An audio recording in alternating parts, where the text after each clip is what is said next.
Okay, so thank you for attending today's webinar.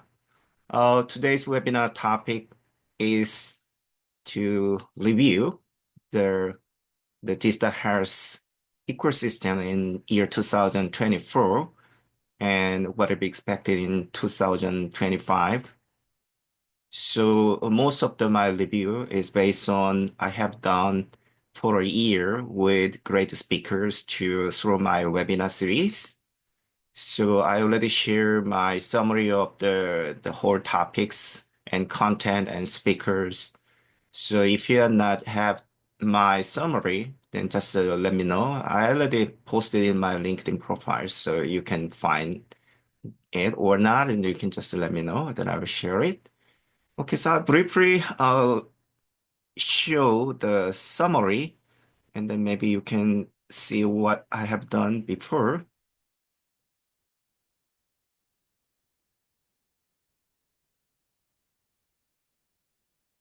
So I did a lot for a year that I many speakers participate and cover nearly whole aspect of digital health, particularly AI in healthcare area, and using extended reality, virtual reality in healthcare, and other topic like Web3, like a decentralized healthcare system. So this is a summary that I share you, so you can, if you don't have this one, then you can just let me know that I can share this one. So, first one actually that I try to do gather together global leader in digital therapeutics and share their idea about as a startup like founders and what the business model, what the innovation, and all aspects we discuss about it. So basically, this is motivate me to have a complete landscape of digital therapeutics in globally. So actually, I recently finalized my writing. So I published a book called Global Digital Therapeutics Startups Yellow Book. So I listed about, I think that there is a 207 startups and representing more than 20 countries. So, so these speakers are selected from the company and representing a different country from Germany, France, United States, Canada, India, and other country. So we discussed about what the pathway strategy, right? So this is very important. Whether what kind of like a best TTX pathway strategies is that the reason that I discussed about this topic is that I noticed that through my like explore in DTX space, not only innovation, product, regulation, and other aspect, also like business landscape. And I noticed that there were several IPO good news to this industry in year 2024. And what happened was I found that about five IPO case, and out of five actually they fail even after the IPO. And the reason, not enough revenue generation potential. So I've been in 30 years in tech industry other than healthcare. And then I look at all the like a pathway through the like from starting from the like a unicorn, metacorn, and I work in startup and I also work in the big companies. So I noticed that there's something maybe issue or problem, right? I'm not sure because DTX industry people agree with me, but I noticed that at least I found that the something have some problem, right? In my expression. So I tried to find out a solution compared to the what other industry have done. And then I found that I found the one thing was to like the current pathway because I've been look at the like two more than 200 startups and what they're doing, and that they have a somewhat different pathway, but there was some common theme of the pathway they follow. I think it's very similar to pharmaceutical companies' pathway, right? Because this is therapeutics, and and then I found that many of these readers background from pharmaceutical. So usually there was a lot of confusion about, like for example, the in the pharmaceutical you have like a blockbuster drugs you have developed, right? You know that. Right? And then what had happened was that a long time of the development process, especially clinical trial and then regulatory compliance and the market penetration, something like that. And then IP protection, everything. And then finalize.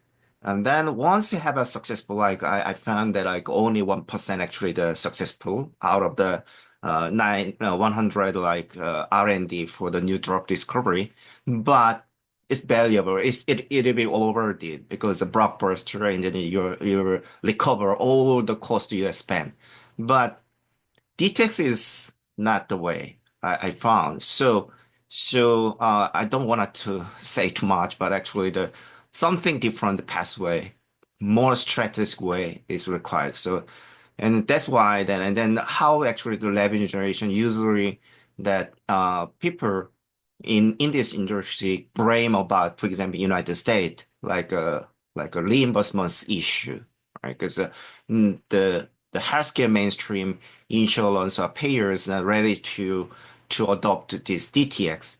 So only recently the CMS provide a code for the mental health case. In other case, still is every all the DTX startups is working with a clinic and then try to get like a private type of the payers payment. For example, mental health care is the one case like try to have a without any health insurance get reimbursed from the employer, something like that.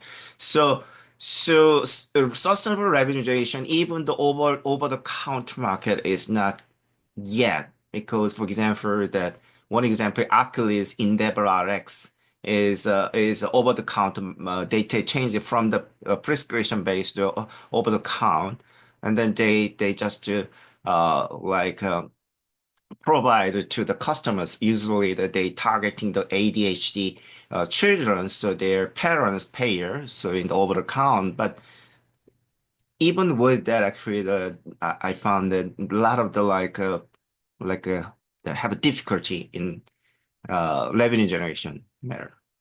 And fundraising was good. I look at all the startups fundraising, and I just using the open information, so like a public available information, like a pitch book and other like information. And then I look at like about 100 startup actually have a financed. And then I just accumulate amount was I found it globally it was a 10 billion huge amount. But recently there was a some decrease in the venture capital fund because of the financial problem, like interest rate increase or something like that. So fundraising was another issue. And so we look at product innovation and everything that we look at it. And after that, actually, I was interesting. So that's why that based on this one that I'm interested in, so I collaborate the Hoda, is a former EVP in Meditech. He has like more than maybe 35 years in healthcare experience. So I I I work with her, but what with the way to have the TTX as adopted as a mainstream. And I found that first, there should be good evaluation, like a framework to evaluate this product to be included in the main in healthcare, and then there is a simple like a platform to adopt this DTX as a mainstream like a healthcare workflow. So we work together and we filed a patent about this one, and still we are looking for a sponsor for this because this require a lot of the like resources and and the participation of a lot of the collaborator. But anyway, so we tried this one. And this one actually, I have like a very expertise in XR space, is especially when there was a metaverse, was like a Mark Zuckerberg coin about the metaverse, and then for 2 years I have a fully concentration this area. So I was very interested in the fundamental technologies of metaverse, the like XR, VR, MR, and AR, whether they can be applied in health, how actually they can have applied in healthcare. And particularly, I mean, I was interested in digital therapeutic area. So I collaborate industry expert about how to design and how to innovate this space.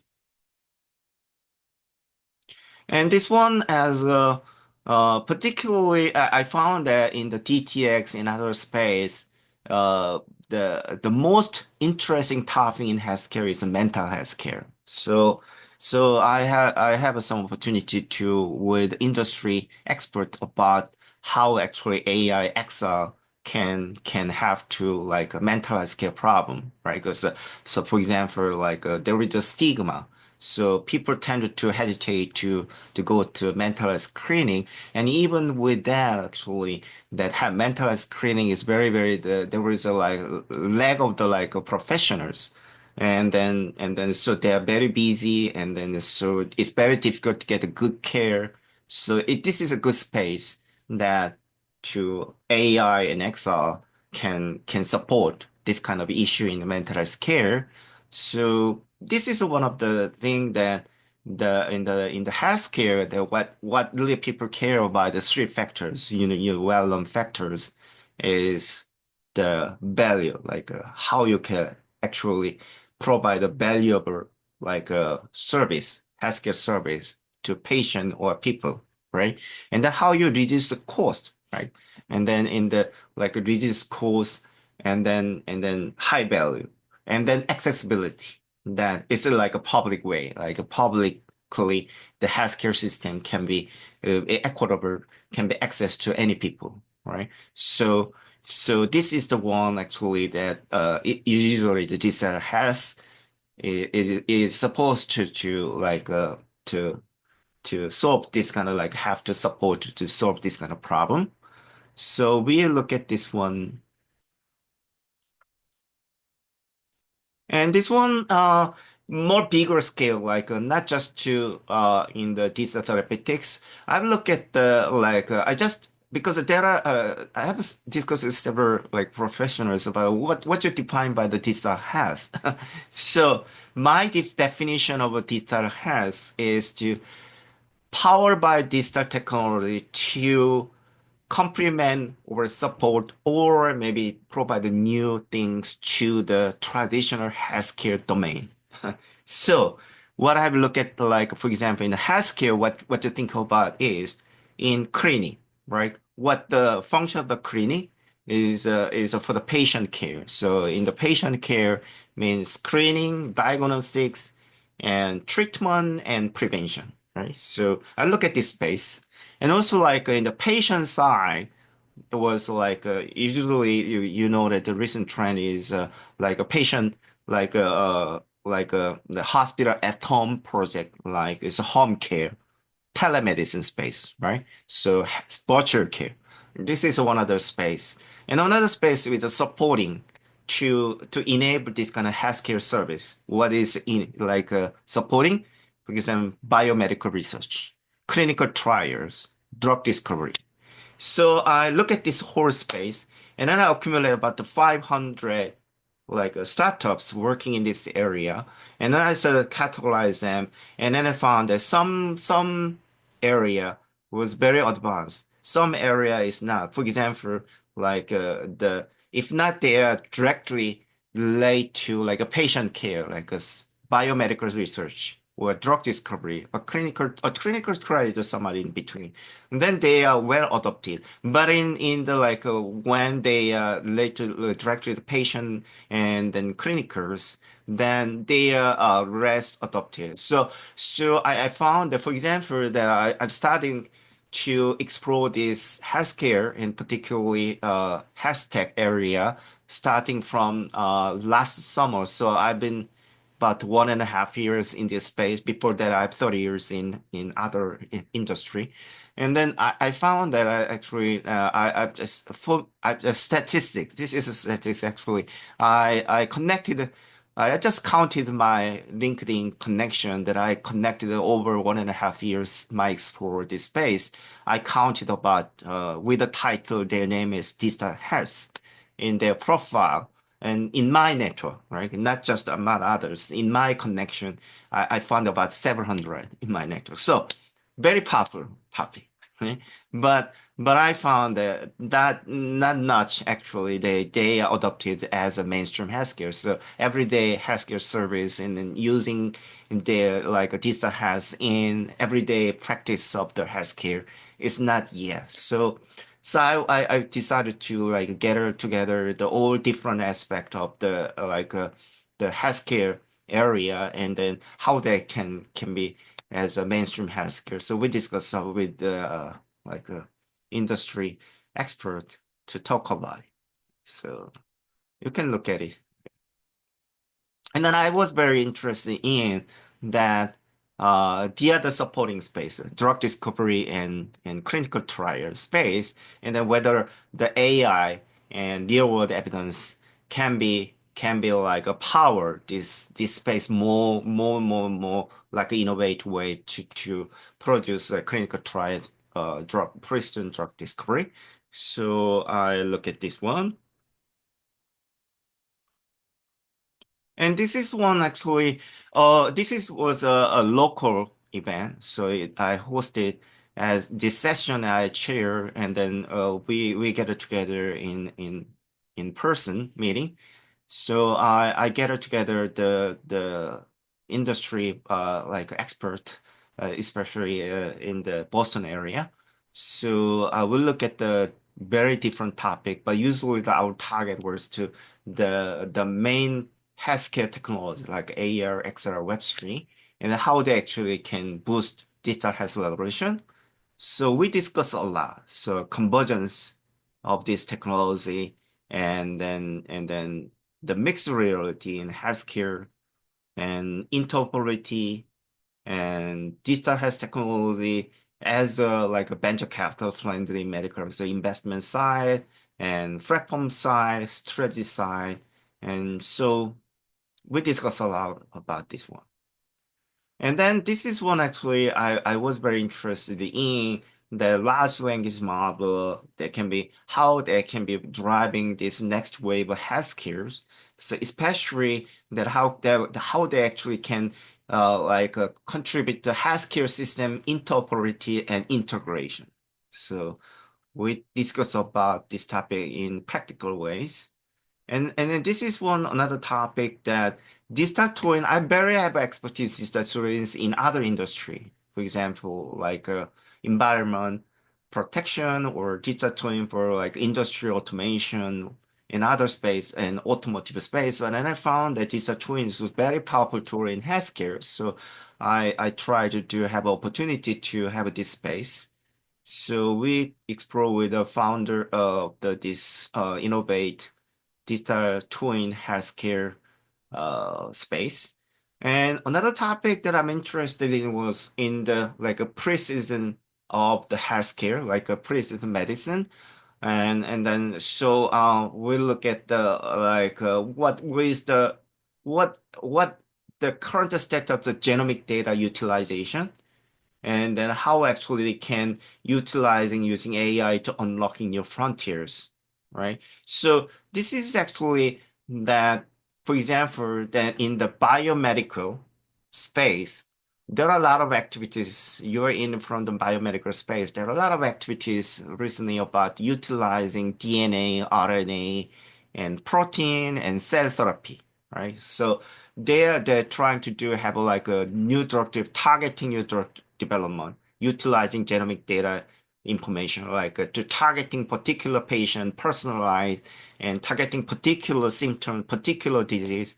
and then also like they're looking at the like not only in the like DNA level, they wanna looking at the and then they're looking at the like not whole genomic sequencing utilizing and for like RNA level and also like on like a protein level and cell therapeutic level.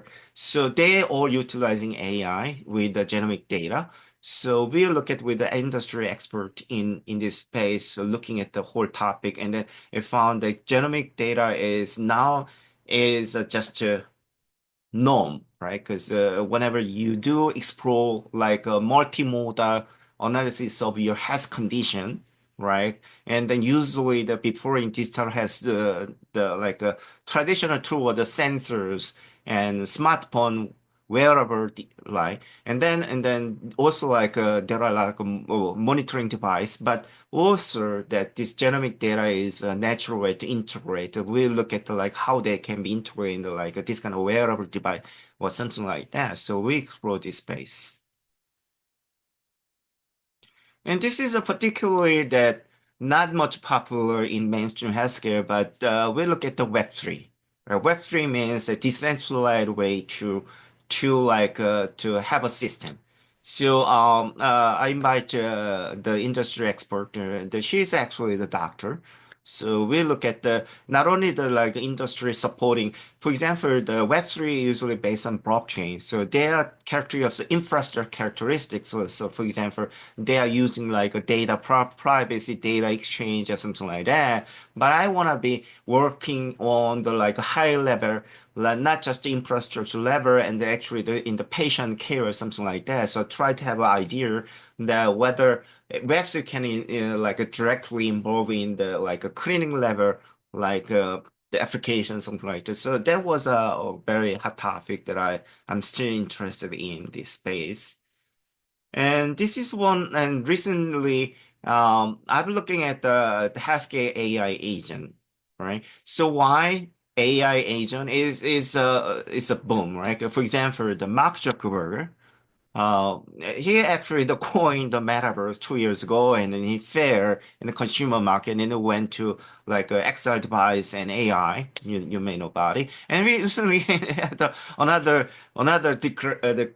announcement actually. In the future, there will be billion AI agent, and the Meta will be one of the enabler of this billion AI agent. Yeah, he is correct, right? Because there are a lot of the AI agent is what is AI agent? Is a traditionally that agent means a supporter, right? Because something have you, right? But the AI agent is different from the previous, like for example, chatbot or the assistant or the concierge based on AI. Is AI agent has something more like a human, so they can decide, reason, and then they have a memory, so they can be like the autonomous way to do something in healthcare. So I wanna explore this one. So I invite the Google expert, and then the company actually working in AI is a building platform. So I look at this one. Actually, this space is still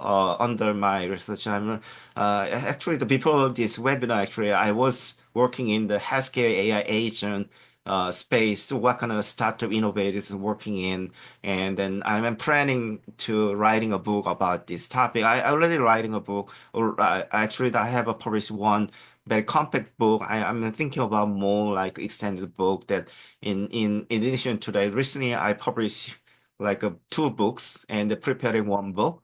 And then this was on my another topic that are very interesting topic to explore. And finally, that what really happened in the regulatory space, right? The I like I'm also a lawyer, but I'm more like hybrid. But I invite the more like a legal side, and Michael attended today, and his expertise in utilizing the AI to supporting like a regulatory compliance. I'm also interested in. Whenever I look at some specific area, and based on my legal and business and technical knowledge to like to find out a new way to innovate.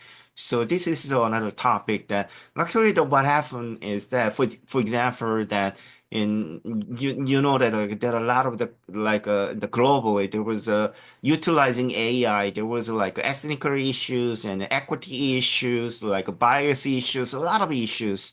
So the government policymakers try to do like a more safe, effective way to use AI. So there was a regulatory framework, and also like for example, like in the EU have they have like some regulatory framework for utilizing AI to like ethical way, or even in the recently in the South Korea, in other country have their own, even in the United States, and particularly in the FDA, the like medical device space in FDA under like the FDA scrutiny, that the recent focus that that there was the traditional medical device. Then they're starting from they call software as a medical device. So medical device, but software. And then there was a AI ML enabled medical device. So AI ML is an independent function to other than this device. So AI ML itself as a medical device. So they are under scrutiny.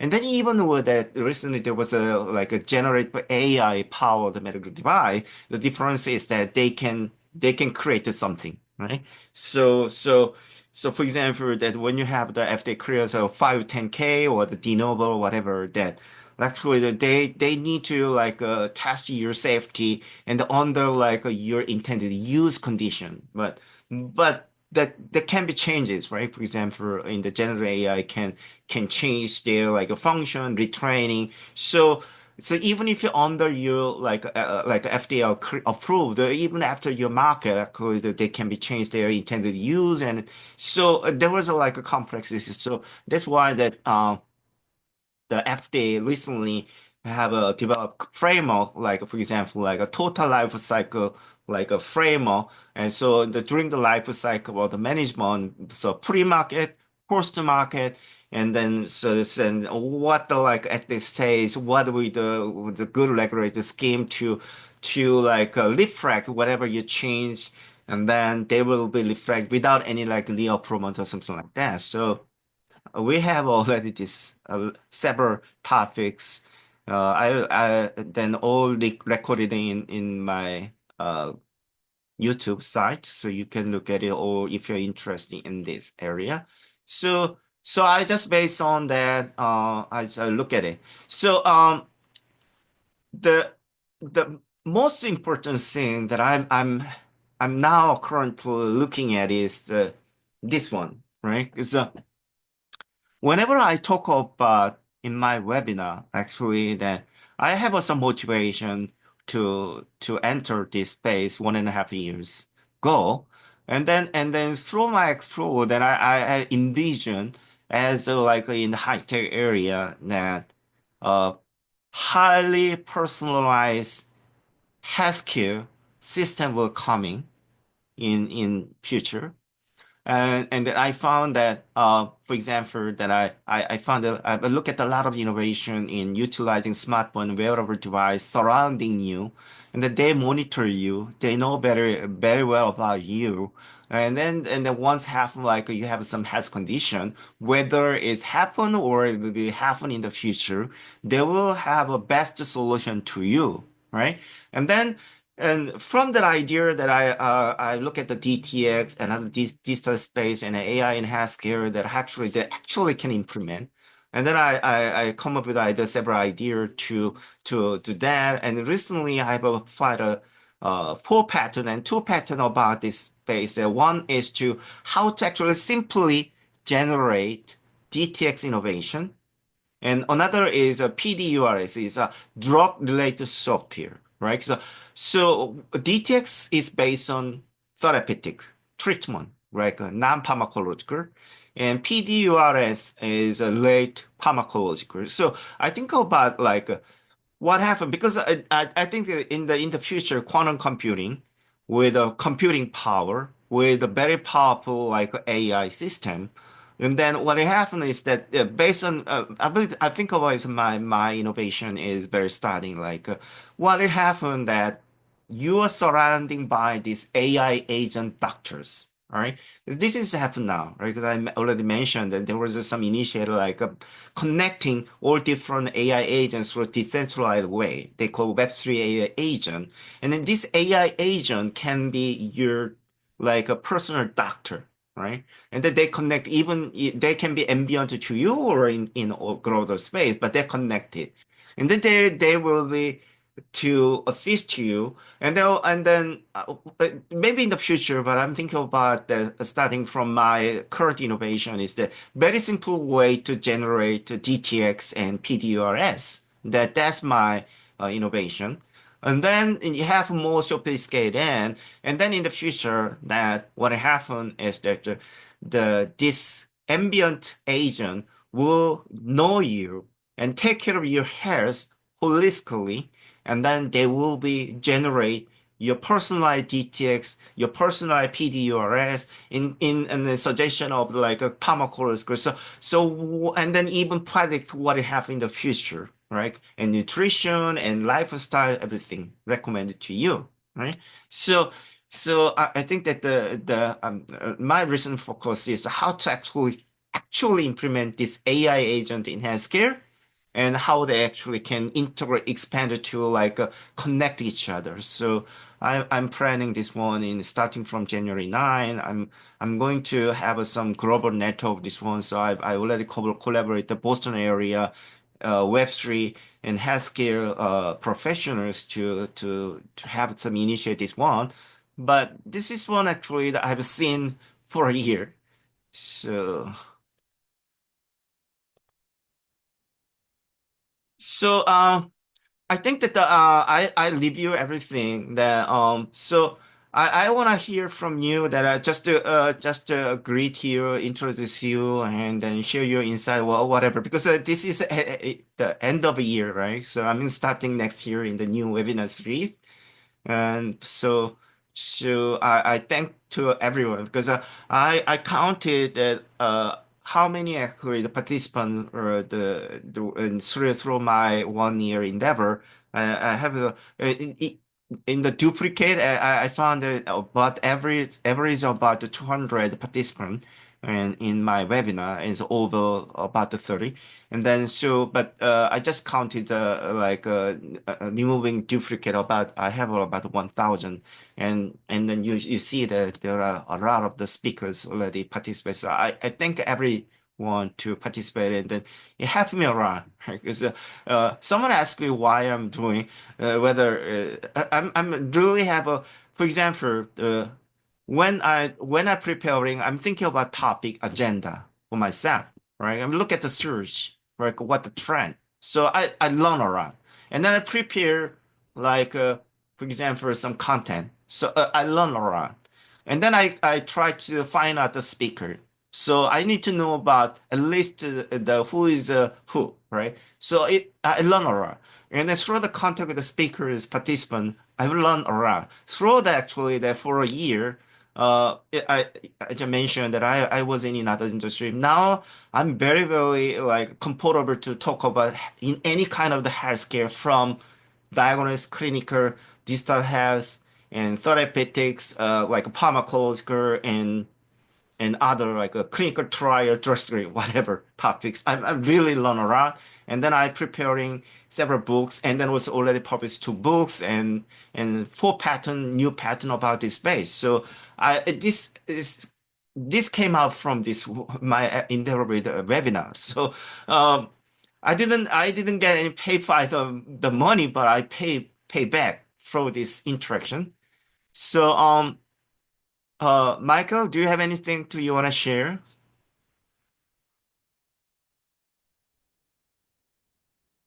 Hey, Alex. Hey, Hey, he thank you very he's a recent guy actually I met, but I'm really fascinated his work. His idea is very similar to mine. Right? So yeah, could you share your like explore this like Husky, especially the regulation space and whatever you want to share, right? yeah, yeah, thank you.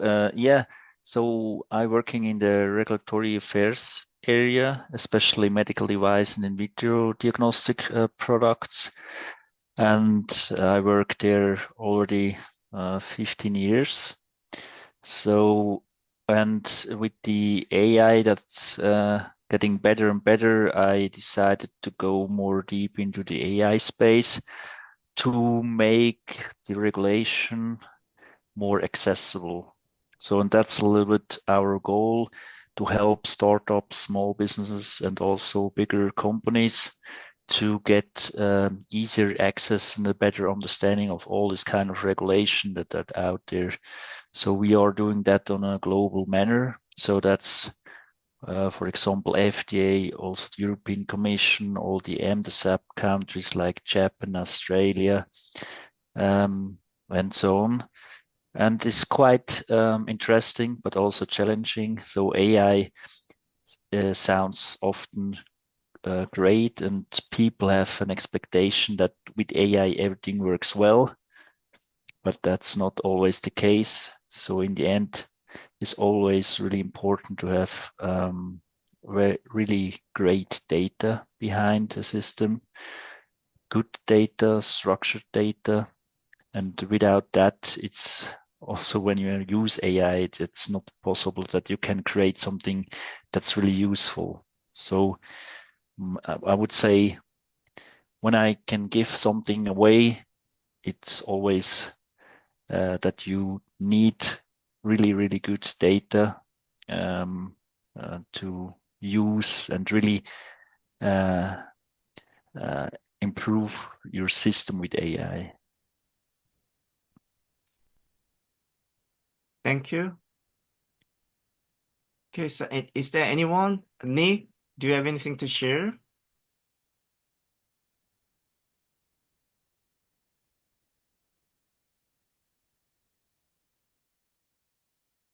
Nope, nothing here. So could you just introduce yourself, right? Where you're located, right? Oh, sure. So, I'm in Minneapolis, in Minnesota, and I do emerging tech consulting, primarily in the XR space, and spending more time in AI. So I'm working with a startup that is doing. We're focusing on the mental health care side of things, and we're building an app. It's called Reflect XR, uh, that is focused on using creative expression as a means of emotional exploration and nervous system regulation. Yeah, I think that I've been to Minnesota before. It was very cold because how's the weather like in Minnesota now? It is not too bad today. It's actually raining, so it's Oh, oh, good. Right. I've seen that because I've been because that was a very long time ago because I was my friend doing PhD in there, and then I found that they are all connected through the hall, right? All buildings connected inside. So I asked why because there was very cold in the winter, right? So I just remembered it was very cold, and I've been to like Mall of America. It's very big mall in Minnesota. Right? it is indeed. Yep. Yeah. So what is your expectation of the next year, right? So in XR space, right? Yeah, XR is it kind of is on a constant hype cycle. It goes up and then it goes down. I think XR in healthcare is growing. I think is Hmm. one of the bright spots. There's lots of challenges. I mean, some of the things you touched on, things like data privacy is huge. Apple getting into the market, I think, is good. Android just um, releasing the Android XR, I think, is a positive thing. Um, More headsets are coming onto the market. Um, so I think the spectrum of VR to AR is a good one. Um, in certain applications, VR makes sense. I think there's AR applications, surgery centers. Mayo Clinic here in Minnesota is doing amazing stuff with XR. And I think more and more AI will continue to be integrated into those types of experiences. But in the, in the short term, I think it will continue to do what it has been doing.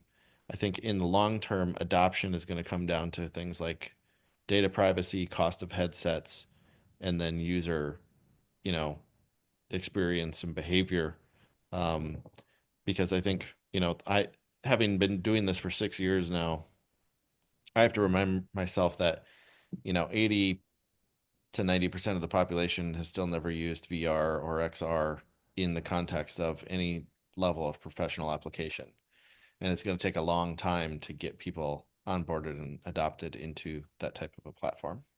Yeah. Yes, agreed. Yeah. I've been exercise space for a long time, and then as I mentioned that before, I was fascinated by the metaverse concept, right? But it wasn't a half, right? Because usually at the time I was very interesting was because the extra like technology is not there, right? Because even there was a lot of rumor whether the Apple tried to have their grass. And then, but so I was interested in that without any kind of like external device, or whether it can have like immersive experience, right? Without any external device, right? Because I just because of the like you mentioned, it's very difficult to adopt this kind of, especially the price is high and functionality is not yet there. I've tried like a Vision Pro before, but still very expensive, right? But I agree with you that I have a look at the whole scope of the industry in particular utilizing XI, especially in the industrial, because uh, there are a lot of the like in the powerful like application in the like automation in the factory, and they call it industrial 4.0 or something like that. But recently, I'm more focused on healthcare because I think that the next frontier, the next explorer is a healthcare, and I've looked at my network that I for a year I have about 100 new connection in Excel space, mostly in healthcare, and then I found that there are a lot of the application is going in Excel space. So I'm expecting that the year 2005 will be somewhat different, right? So yeah, you Yeah, mentioned that it's recently there was also involved like Samsung, right? It's a fascinating. So right. Yeah, I think the headset market will continue to grow. I think some people see the long-term effects of it. I just think it has to go through these up and down hype cycles hmm in order for it to really ultimately catch on. I think people will pay for value. You hmm know, people drop $2,000 on a phone. hmm They'll drop $2,000 on a headset if they get enough value out of it. hmm But I think that that's just going to take uh, some time, and I think AI and personalizing in healthcare are hmm both really good potential areas for that because if I'm seeing more applications, mental health care applications in VR hmm that are coming out because the reality in healthcare is that there are not enough clinicians today, and there hmm will really not be enough clinicians 10 years from now. So I hmm think that AI is going to have to be one of the elements that is going to provide care because there's just not going to be enough humans to provide that care. So things like healthcare AI agents, that's very interesting. I'm gonna be very interested to see how well it plays out. It's very complicated, and it's the biggest thing is going to be adjusting human behavior and expectations. hmm But I do think that I'm not seeing anybody solving the lack of clinician or the clinician burnout. hmm That problem is not getting solved. So hmm I think technology is going to have to somehow be a part of that helps that. And if we think of XR as an input and output device that um, that I can maybe use at home, or I can connect with a healthcare agent or AI in some form or a way, hmm that could be um, it could be a useful tool. Yeah, that's a good point because like because I mentioned that I'm now to like analyzing healthcare AI and the startup and the innovators, and I found that today that one company actually looking at like AI and for the behavioral healthcare problem, right? So you just touched that, and I will share you later about it. I fascinated about the topic. And so yeah, that's my intention. Like I'm really interested in AI agent in is healthcare is they can be like to like integrate the extra space, right? So that's what the fantastic topic to explore in the future. Yeah. So yeah, maybe let's keep in touch, and we can share the idea. So you're a consulting, I'm a consulting, and then so we can maybe collaborate in the future about this like innovation in the AI healthcare agent, and also like in the XR they combine like together, like utilizing spatial computing with like, for example, the I have a look at the one of my recent publication of the book. Have some like how the XR can support the mental health. Usually there are a lot of the starter look, for example, like a phobia, like exposure therapy utilizing exercise a lot. And then like mindfulness, they provide immersive experience in the peaceful way to well-being, mental health, well-being, something like that. And I found that they will be more integrated with like AI power to make more immersive experience. So I think that I'm expecting in 2005 integrate the AI agent with Excel will be like fantastic space we can explore. Yep, lots of opportunity. Yeah. Okay, so thank you. So I think that because I thank you to everyone to just I just don't expect a lot of people join today because I just come up with the idea that because because it's at the end of the year, so I want to share something, right? So I just summarize everything I have done and then gather together people, but I know that a lot of people are in the holidays. So but anyway, thank you to attending today, Michael, Nick, and other people. And then I will share this recording, and then I hope to see you have a happy holiday and happy new year. Okay. Thank you. Thank you. Happy holidays. Yeah. Bye, Alex. Take care. Bye bye.